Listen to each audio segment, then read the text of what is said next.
சசிகலா முதல்வராக தேர்ந்தெடுக்கப்பட்டதற்கு பொதுமக்கள் மத்தியில் கடும் எதிர்ப்பு கிளம்பியுள்ளது.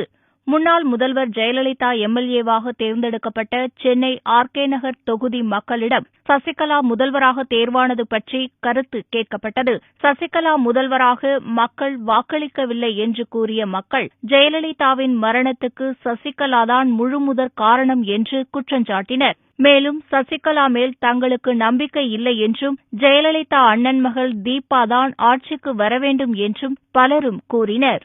எம்எல்ஏ சப்போர்ட் இருக்கிறதுனால இவங்களுடைய அதிகாரத்தை தவறான இதுல உபயோகப்படுத்துறாங்க. இது மக்களாட்சிக்கு விரோதமானது. மக்களா ஒன்னா இணைஞ்சு அவங்க தேர்தல் களத்துல நின்று அவங்க வெற்றி பெற்றாங்கன்னா நாங்க வரவேற்போம்.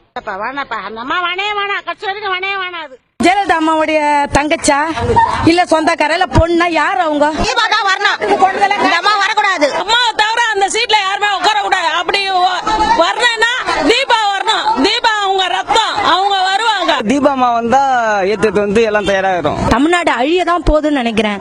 இதெல்லாம் கொஞ்சம் கூட ஜீர்ணிச்சுக்க முடியாத விஷயம். அது வேணாம், அவங்க அவரு நாங்க ஏத்துக்க மாட்டோம். அது அவர் பன்னீர்செல்வம் ஏத்துட்டு போட்டோம். ஓபி பன்னீர்செல்வம் வந்தா இருக்கட்டும் லாஸ்ட் வரையும். சசிகலா எங்களுக்கு தேவை. சசிகலா எங்களுக்கு வேணாம். யாரு சிஎம் மக்கள் முடி போனால